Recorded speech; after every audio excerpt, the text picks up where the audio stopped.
UPSC Bharat की सबसे कठिन और प्रतिष्ठित परीक्षा। जब इसका परिणाम आता है तो हजारों घरों में या तो मातम होता है या जश्न। साल 2025 के नतीजों में जब पीडीएफ फाइल में रैंक 301 सामने आया तो आकांक्षा सिंह का नाम चमका। दो अलग अलग राज्यों के दो अलग घरों में मिठाइयां बंटने लगी।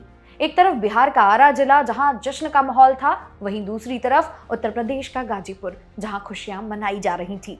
लेकिन जैसे ही खबरें सोशल मीडिया पर फैली, एक हैरान कर देने वाला सच सामने आया। नाम एक था, रैंक एक थी, लेकिन दावेदार दो थे। आज हम इस पेचीदा विवाद की परतों को खोलेंगे। क्या ये यूपीएससी की कोई तकनीकी गलती है या फिर किसी एक अभ्यर्थी का झूठा दावा? सबसे पहले बात करते हैं बिहार के आरा जिले के आकांक्षा सिंह की। इनका ताल्लुक एक रसूखदार परिवार से है। ये रणवीर सेना के संस्थापक स्वर्गीय ब्रह्मोश्वर मुखिया की पोती और इंदु भूषण सिंह की बेटी है। आरा की आकांक्षा का दावा है कि उन्होंने कड़ी मेहनत से ये मुकाम हासिल किया है। जब उनसे सबूत मांगे गए तो उन्होंने अपना डीएएफ यानी कि डिटेल्ड एप्लीकेशन फॉर्म पेश किया। यूपीएससी की दुनिया में डीएएफ वह फॉर्म है जो केवल मुख्य परीक्षा यानी कि मेंस पास करने वाले ही भरते हैं। आकांक्षा का कहना है कि मैंने धौलपुर हाउस में इंटरव्यू दिया है। मेरा साक्षात्कार सुमन शर्मा जी के बोर्ड में हुआ था। अगर किसी को शक है तो यूपीएससी के गेट के सीसीटीवी फुटेज देख ले। मैं वहां अंदर जाती और बाहर आती दिखूंगी। हालांकि एक पेच यहाँ फंसा है। जब उनसे इंटरव्यू कॉल लेटर मांगा गया तो उन्होंने कहा कि उनका मोबाइल फॉर्मेट हो गया है और फाइल डिलीट हो गई है। उन्होंने इसके लिए आयोग को ईमेल भी किया है। अब चलते हैं 150 किलोमीटर दूर उत्तर प्रदेश के गाजीपुर। यहाँ की आकांक्षा सिंह पेशे से एक डॉक्टर हैं। उन्होंने पटना एम्स में एमबीबीएस और एमएस किया है।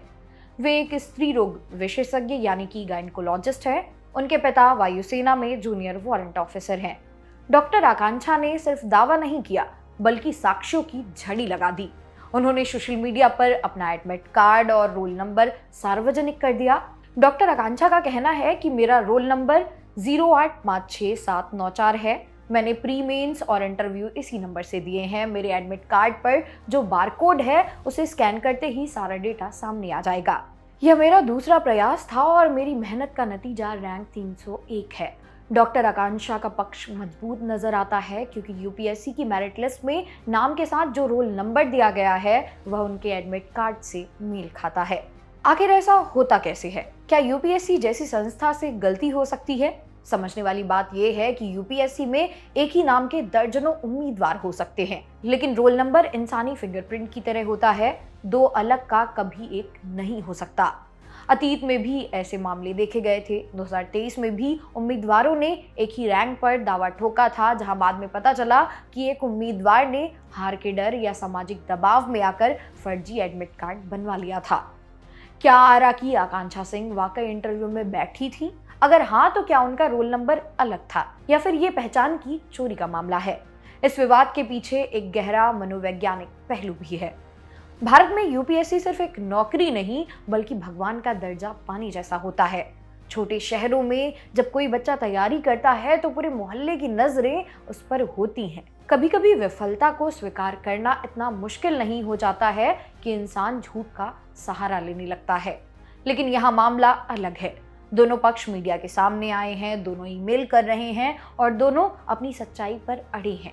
डॉक्टर आकांक्षा ने आयोग को पत्र लिखकर स्पष्टीकरण मांगा है। वहीं आरा की आकांक्षा का कहना है कि उनकी उपस्थिति धौलपुर हाउस के रजिस्टर में दर्ज है। इस विवाद ने न केवल इन दो परिवारों को बल्कि पूरे प्रशासनिक सिस्टम को सवालों के घेरे में लाकर खड़ा कर दिया है। अब सबकी निगाहें संघ लोक सेवा आयोग यानी कि यूपीएससी के आधिकारिक बयान पर टिकी हैं। केवल आयोग ही यह बता सकता है कि 301 रैंक की असली हकदार कौन है। सच चाहे जो भी हो, इस घटना ने एक बात तो साफ कर दी है कि डिजिटल युग में दावे तो किए जा सकते हैं लेकिन दस्तावेजों को झुठलाना नामुमकिन है। जल्द ही दूध का दूध और पानी का पानी हो जाएगा। तब तक ये सवाल बरकरार रहेगा, कौन है असली आकांक्षा सिंह? आपको क्या लगता है? क्या यह तकनीक की चूक थी या कुछ और? अपनी राय कमेंट में जरूर बताएं। इसी तरह की और वीडियोस को देखने के लिए सब्सक्राइब करें जागरण जोश। मेरा नाम है मोनाली पांडे। मिलते हैं अगली वीडियो में।